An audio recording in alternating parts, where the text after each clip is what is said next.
RDC est une et indivisible. De la population répondante, c'est qu'il faut tout arrêter pour faire face à cette situation. Et que nous ferons de cette terre richement bénie un réel havre de paix, de prospérité et de progrès social.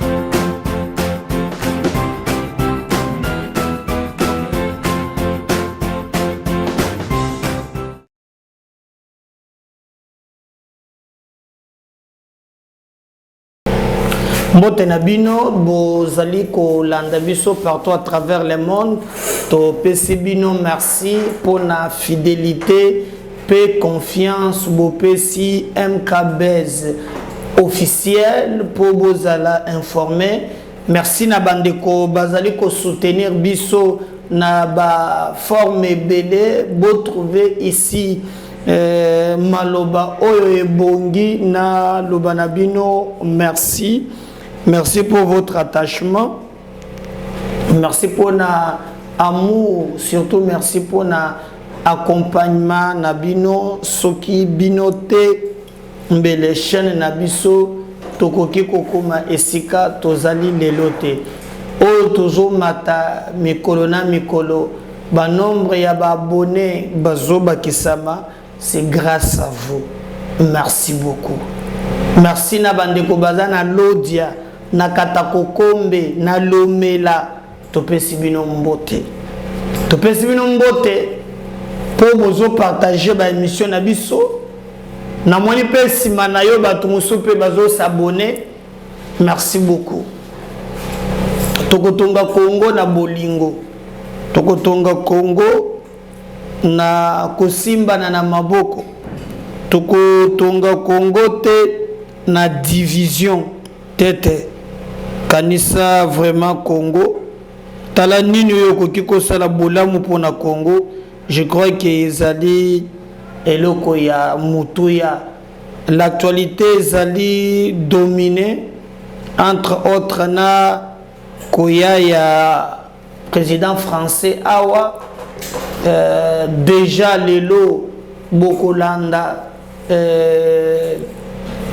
comment makamboleki na ambassade ya France ba congolais ba bimi ebele ba boy Macron aya awa po ba zoka na ete Macron aye ko légitimer azali clarté na politique oyo bango ba zo mener donc peuple congolais azolingate Macron aya awa tokobeta lisolo na mission mokolo lelo pe bokozwa quelques images ya maye mazali koleka sur place na ambassade ya France oui ba congolais ba boyi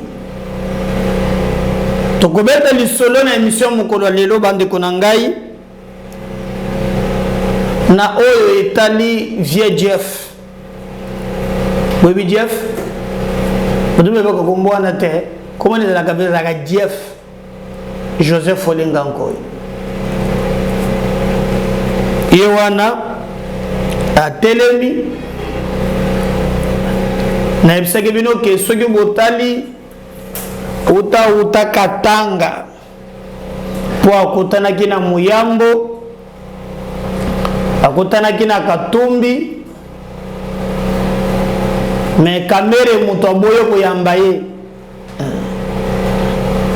tanakina Fayulu akutani mais yasuka akoko shitango na katanga vie Jeff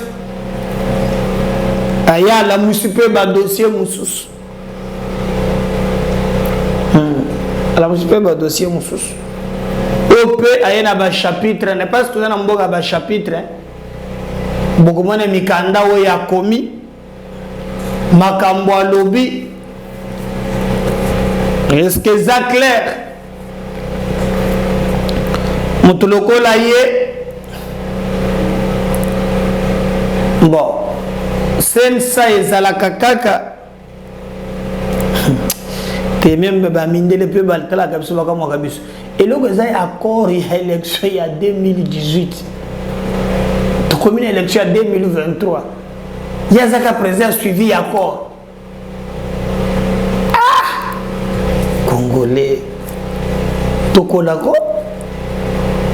Et le encore il y a 2018. Hein? Il y a un président Tilelo. Tout ça en 2023. Tokolaka le solo wana bande konanga ina bino na mkolo ya lelo. Makambo eza ebele. Makambo eza ebele. Tobanda na ya liboso.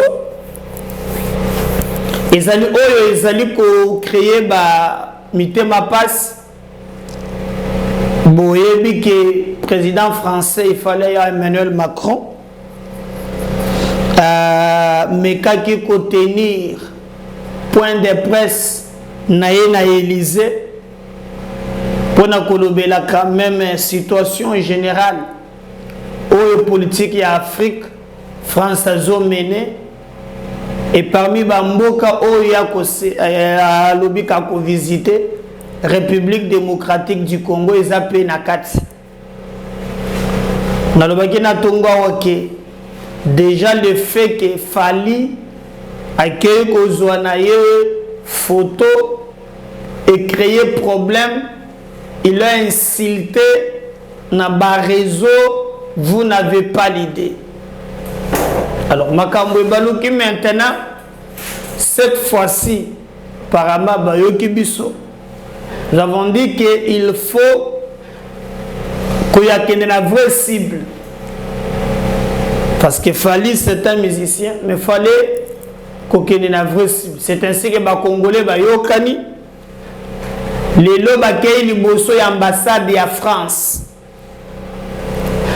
Babandi ko manifester, Baboyi, Emmanuel Macron aya aou. Donc c'est compliqué. Na moni Fayulu a tué communiqué Mouzito à Boy. Mais on comprend que ce que Bakosuka wa pilibala oyo. Na moni vraiment si je peux trouver kaka na même ordre d'idée Moussousou ezalia wa ya Fayulu azui likanisi. Alors Bamoussou Bazo Boy Natanga communiquer ezala muka communiquer au regard de la situation sécuritaire chaotique de notre pays. La Mouka appelle tous les Congolais à une marche de résistance patriotique dans les grandes villes du pays en date du samedi 11 mars pour 1. Dénoncer et condamner l'agression dont notre pays est victime. 2. Dénoncer et condamner la complicité et l'incompétence du pouvoir en place dans la conduite de la guerre contre l'agression rwandaise. 3. Exiger le retrait immédiat des troupes de l'AEC de notre pays. 4. Demander aux Nations Unies et à l'Union africaine d'éloigner les éléments de FDLR de notre pays. Alors, on a moni vraiment moyen, il y a cocotte en profondeur exalté pour de l'autre côté, Mouzito ayebi yango, taboyi yango, aboyi yango. Toujours dans les mêmes cadres, où il y a la sensibilisation. Alors, Mouzito a boy yango. J'ai même entendu que Bakopotana parce que Mouzito a déjà ce qui n'a kuilu et puis a sali batou plein. Azaki na yekuna. Alors, tozota la potoyeba nini bazali vraiment kopotana. Est-ce que ekozala ba koyoka na ndenge nini bon la République de positionnement personnel mais mutra mutozo benda drana côté na ye bazo sur langage mon côté. Alors c'est dans cette optique là que même sensibilisation peut être ennemie babilenge bakei liboso ya ambassade ya France et là je soutiens. moi je suis d'accord. Bakeko manifester Khalbol na bango pour na kotalisa que la France a jouer jeu malamouté. La France est en train de coloca par tous les moyens qu'au côté la Kagame, mais azoya awa pour ta distraire biso. Moi quand tu peux kozala wa roi ya Belgique. Hein? Tu tiens na bapa. Non, tu pang, tu beti, tu sali tout à la fin. Hein? Azakutu ko kende na yeka pa bitumbeye ko le kaongire le kambo mususu. Ya pape et tu kozala awa. To ka to banse ke ya pape et ko pesa biso makasi pour te bakambo tambola correctement quand même visite ya pas présent dans cadre ya bunzambe. Donc Emmanuel Macron Emmanuel Ayate déjà cette politique de l'hypocrisie et c'est yebani. Mais au moins les Congolais va fâcher balobi Ayate bazaki na ambassade bazoyemba nzembo. Alors, je suis là pour vous donner ces images. Il y a Oyo et le bosso ambassade de France. Tokende na Bilili Kuna et pas Valdi Azali. Akokende Koluke la Bino Bilili. Eza ya lelo. Liboso ambassade de France. Est-ce que vous allez malam? Et que changer donne ma Emmanuel Macron soit mon biloko akoya kaka. Comment il fait dans son agenda? Je ne vais pas parler beaucoup. Mais nazolinga botala non comment bolanda bandeko oyo bazala ki ambassade ya France baboui Emmanuel Macron ya juste après Yango. Nous allons revenir pour continuer avec notre émission Même KBS officielle.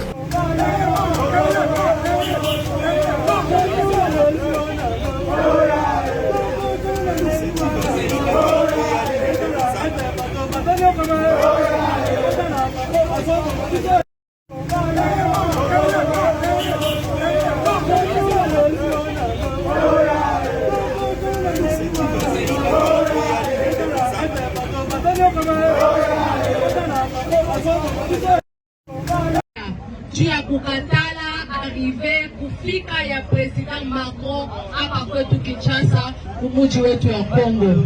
Tunakatala kuyeye kufika hapa kwetu Kinshasa sababu yeye anakamata makuta anampatia Rwanda ili Rwanda aende kuuza minduki, auze maarme, auze masasi, tu aende kuua bandugu yetu benye biko ku este. Bandugu Kinshasa tulisha kuona namna gani este batu banakufa, tunaona namna gani hapa kwa mtu batu banakatakata.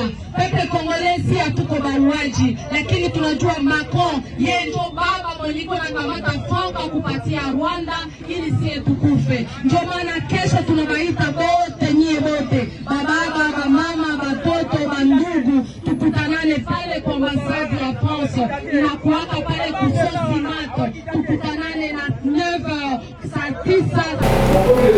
Je crois que wana bolandi ba mouvement mais gouvernement bon c'est normal Mbosso ya zolo ba longe moko na ba jeune wana te président ya assemblée nationale ya zana lolenge na ya sika ya komona makambo azo contredire bango ya kanisike France azali ami ya Congo ba kokiko un problème au côté Emmanuel Macron aya awa ba trouver ulinge ya koyambaye tout ça. Mais moi je rappelle pas si nabiso à l'est c'est la France na conseil de sécurité. Je vous rappelle en 1994 il y a une opération qu'on a appelée l'opération turquoise. L'opération turquoise. Et à l'époque, j'ai vu l'implication, à quel niveau cette implication est monanaki. France et Liboso. Lelo, Ezo Salema, Eza passe. Eza passe. Ezo Salema, Eza grave. Mais comme Macron Koya, Aroyal Soko répété, j'ai déjà entendu. Je crois que Bolanda Kebem le Tundu la Lobaki, ça ne suffit pas. Hein? Cette hypocrisie légendaire. Bakoya pour distraire Bisso. Mais Christophe Mbosso, il est à Monique, c'est possible, bah solo là encore, bah trouver compromis et qu'Emmanuel Macron a Koya Naye Awa. Bako beta du solo et qu'on change n'ango rien. Ok. Moi je pense que la population est maintenir pression. Sur le plan officiel, bao tozai na bango bakozi, bako sala musala na bango, mais moko na moko akola kisa de quoi yali capable. Alors soki na koki koloba langage moko na bandeko bazana technique na kokende na lombango tolanda seke citoyen Mbosso yepe azokanisa pona boyei ya Emmanuel Macron na mboka na biso. On va revenir pour tous au dossier. Jeff Olengankoy. L'objectif de la visite, c'est d'abord d'échanger avec le président Mbosso, le président de l'Assemblée nationale. Ce n'est pas la première fois. Nous avons coutume d'échanger très franchement et très amicalement. Et il est vrai qu'en ce moment, le contexte est un peu particulier, du fait de la visite prochaine du président de la République, du fait aussi de la tension qui règne à l'Est, qui suscite notre préoccupation. Et donc il était important de pouvoir échanger ensemble sur le contexte actuel. Et je suis venu aussi rendre compte, en quelque sorte, expliquer un peu en amont au président Mbosso l'esprit qui préside à la visite du président de la République française bientôt à Kinshasa, et je dirais au caractère, au fondement stratégique de notre relation, qui s'inscrit dans l'histoire, mais aussi dans le présent, et avec beaucoup de projets pour l'avenir. C'est un esprit d'amitié. Il va rester ici 24 heures. Nous avons beaucoup de projets en commun, et il sera question de nombreux sujets, aussi bien de coopération militaire, aussi bien de coopération culturelle, de projets et de partenariats économiques, d'enseignement supérieur et de recherche. Donc nous voulons tirer en avant notre relation vers l'avenir au bénéfice des populations du Congo. La France n'a jamais été hostile à la République démocratique du Congo. La France a toujours été en soutien de l'unité, de la souveraineté, de l'intégrité territoriale du Congo. Nous avons toujours travaillé dans ce sens au Conseil de sécurité des Nations Unies. Et c'est la raison pour laquelle d'ailleurs nous soutenons la RDC dans l'exercice de sa souveraineté à travers nos coopérations. Je vous ai parlé notamment, et nous en avons échangé avec le président Mbosso, de nos coopérations militaires, des formations que nous avons ici auprès des FARDC qui sont tout à fait conséquentes. Et je dois dire à tous mes compatriotes que la France a toujours été un partenaire traditionnel de la République démocratique du Congo. Il y a eu des moments difficiles dans l'histoire de ce pays et à chaque fois la France, à cette époque-là, s'est trouvée aux côtés de notre pays. Nous avons eu de très très bonnes relations avec la France, qui nous a toujours soutenus durant des périodes de épreuves. Nous avons eu une très bonne coopération sur le plan scientifique et sur la coopération militaire avec la France. Alors, au cours de cet entretien, après ce passé, nous avons parlé de tout avec Monsieur l'ambassadeur, de tous les sujets, même des sujets pour lesquels notre peuple est mécontent. L'embargo et l'obligation de notification sur l'importation des armes. Et nous avons également parlé des efforts qu'a entrepris la France au niveau du Conseil de sécurité pour que cette obligation de notification sur les armes soit enlevée. Là, je dois être sincère et le peuple congolais doit reconnaître ce courage, cette prise de conscience à la France pour défendre, comme par le passé, la République démocratique du Congo. Récemment, il y a quelques jours, j'ai suivi la conférence de presse du président Macron qui a défendu la souveraineté de la République démocratique du Congo et qui aussi intervenu à plusieurs reprises en demandant au Rwanda de tirer ses troupes ainsi que ses supplétifs de M23. La France figure parmi les pays. Voilà, je crois qu'on a Bolandi, citoyen Mbos. Jeff Olingankoy vient Nabiso à rebondir na ba dossier. Na ebisa kibino kenga na zo mwana via Jeff clair le sous-souté. Pourquoi utaka via Jeff auti na Katanga? Ezelo gala via Sayo. Sayo lisanga bonganga. Akomana problème à tenir. Mais dès ka utika Katanga Sayo veste zongala. Na sapato sika, nini sika. Ba travail se zongala ka boy. Ça y a changé mon discours. A commis ndenge zawana nanga o kadima to monike bureau wana ateza mabe langage 100% katumbi. Alors que ça y a zalakiawa si je me souviens marche moko basalaki na ba Martin oya kanga kinini elo moko na muta abino ko la torti ninja.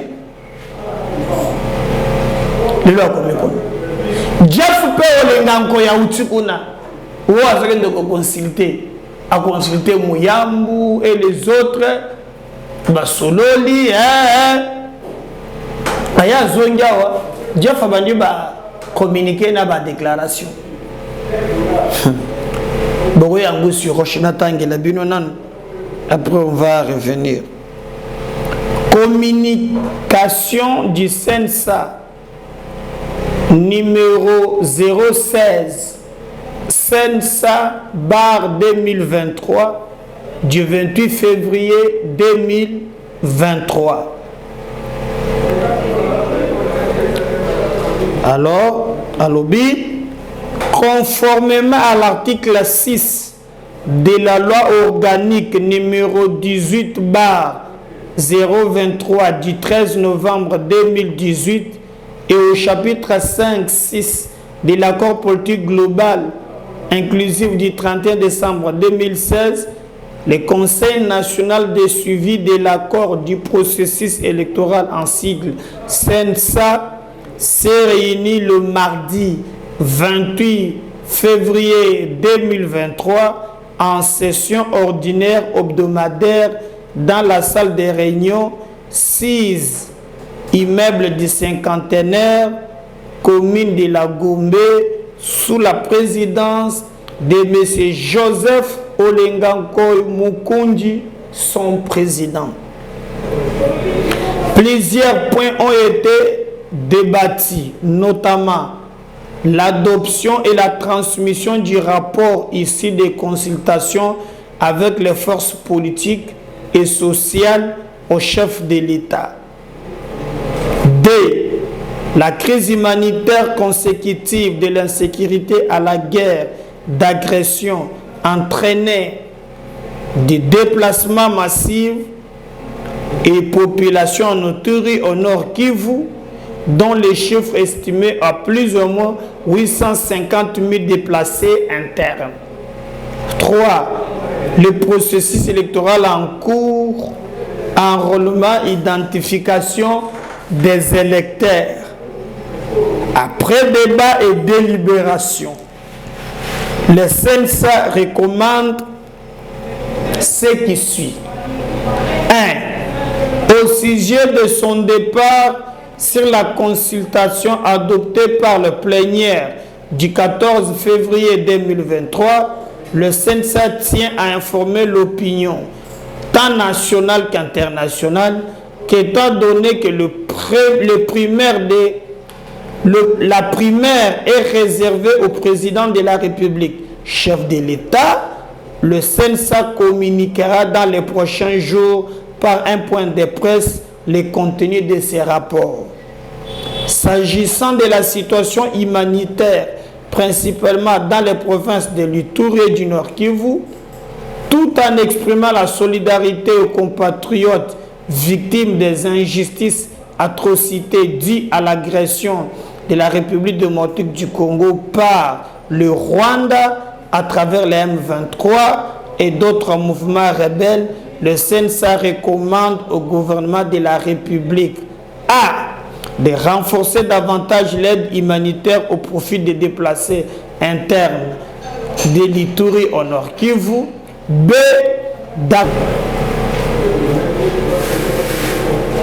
D'accompagner les humanitaires en les sécurisant, en leur donnant la facilité pour l'accomplissement de leur mission. Par ailleurs, il invite le président de la République, chef de l'État, à mettre le peuple congolais dans son ensemble, y compris le dirigeant, dans une attitude.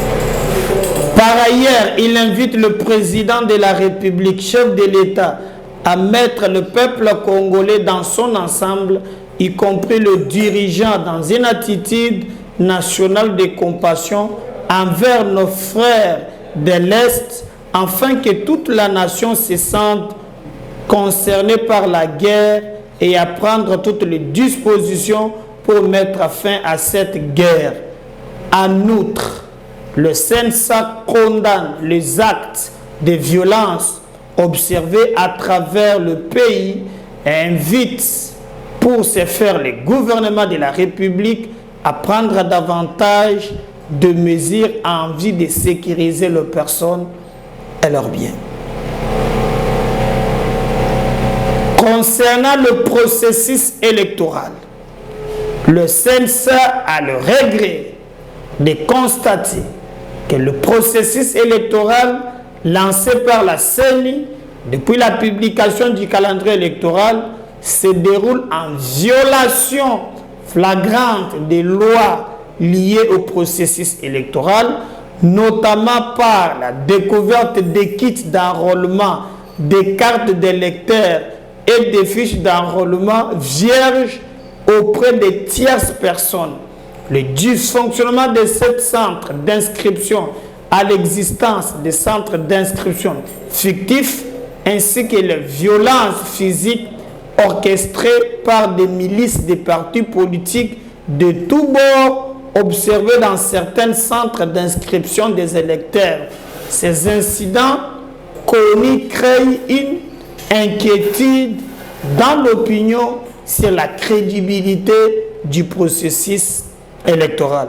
C'est pourquoi, pour corriger le processus, le CNSA recommande au gouvernement de la République la reprise des tenues des tripartites CNSA. Concernant le processus électoral, le regret de constater que le processus électoral lancé par la CENI depuis la publication du calendrier électoral se déroule en violation flagrante des lois liées au processus électoral, notamment par la découverte des kits d'enrôlement, des cartes d'électeurs, des fiches d'enrôlement vierges auprès des tierces personnes, le dysfonctionnement de certains centres d'inscription et l'existence des centres d'inscription fictifs, ainsi que les violences physiques orchestrées par des milices des partis politiques de tous bords observés dans certains centres d'inscription des électeurs. Ces incidents connus créent une inquiétude dans l'opinion sur la crédibilité du processus électoral. C'est pourquoi, pour corriger le processus, le CNSA recommande au gouvernement de la République la reprise des tenues des tripartites CNSA gouvernement, CENI conformément à l'article 6.2 de la loi organique numéro 18/023 du 13 novembre 2018 portant institution, organisation, fonctionnement de la CNSA qui dispose réaliser des évaluations régulières du processus électoral au moins une fois tous les 2 mois avec la CENI et le gouvernement. Et c'est pour assurer la transparence du processus au risque que cela serve de germe à une guerre civile. Cette disposition de la loi précise donne aussi le pouvoir au CNSA de communiquer la vérité sur le processus électoral. Débutée à 11h30, la séance plénière a pris fin à 21h02. Fait à Kinshasa le 28 février 2023, Joseph Olinga Nkoy Mukundi. Wana bo landi ezali vie Jeff a Monique makambo élection ezokende mabe makas, alors a recommandé que baluka moyen il y a trouver solution.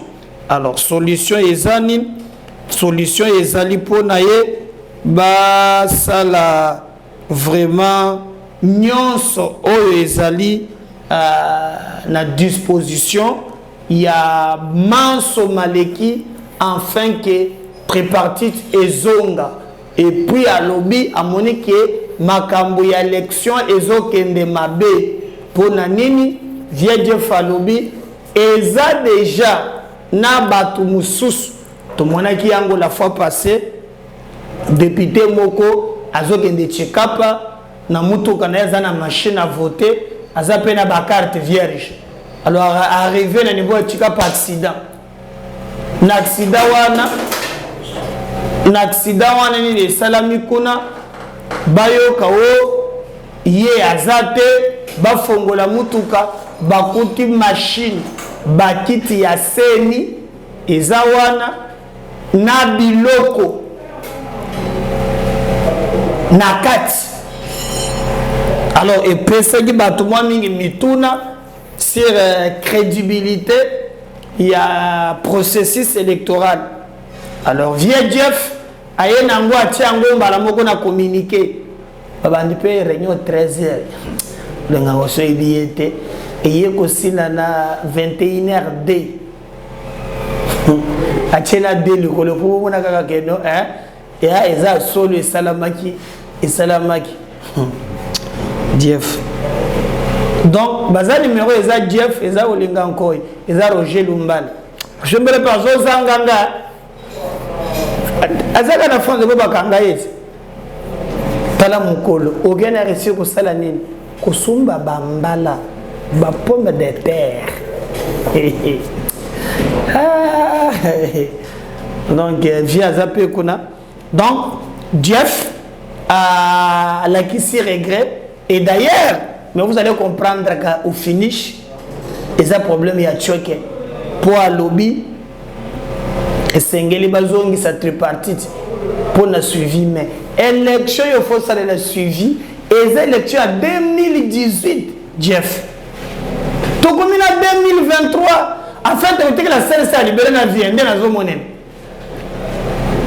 CNSA ya vie il y a cela qui a suivi à bakori ya ba élection.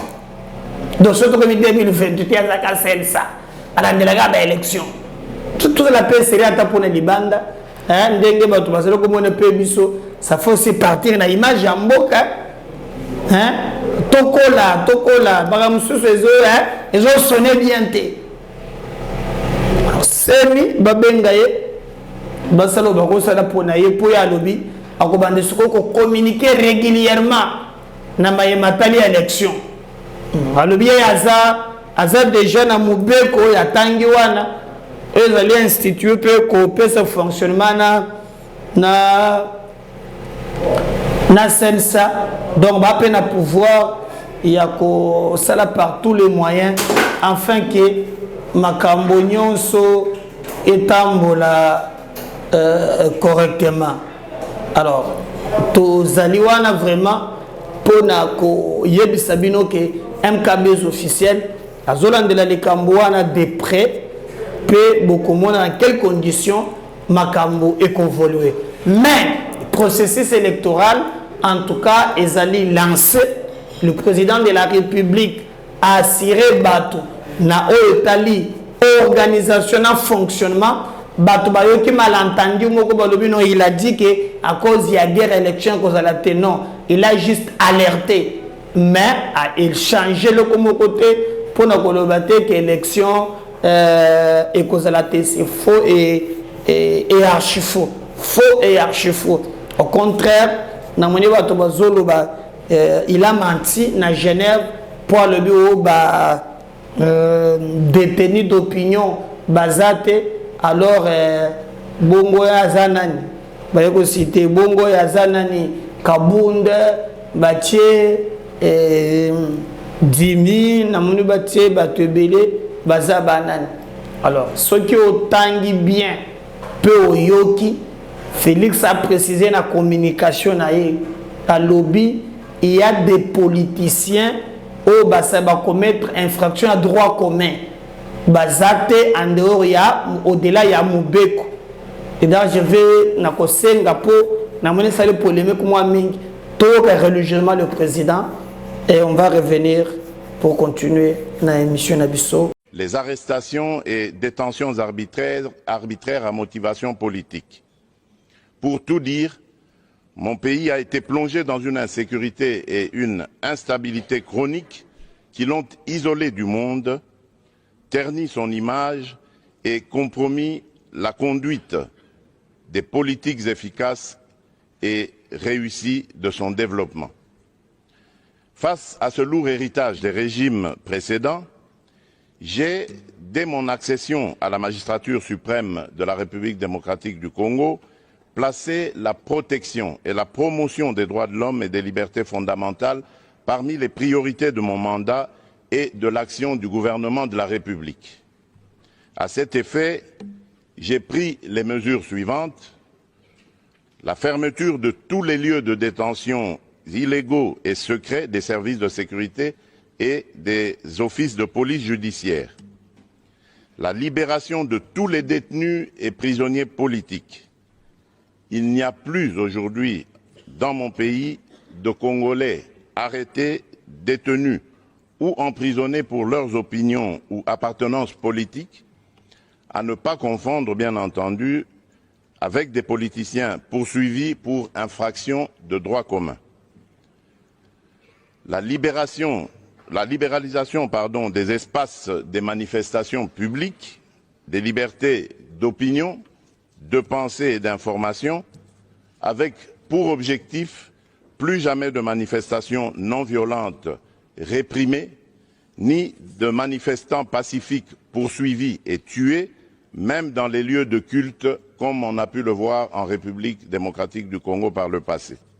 Et enfin, le retour au pays sans condition des exilés politiques. Afin de promouvoir la réconciliation nationale, de penser et cicatriser dans la durée les blessures de guerre et autres marques de l'insécurité à l'est de notre pays, le gouvernement de la République s'attelle à la mise en œuvre d'une justice transitionnelle fondée... Merci. Vous partagez le lien, vous commentez, vous likez. Si le Sénat ne revenait pas, à tout à l'heure, Nazongi. Bye.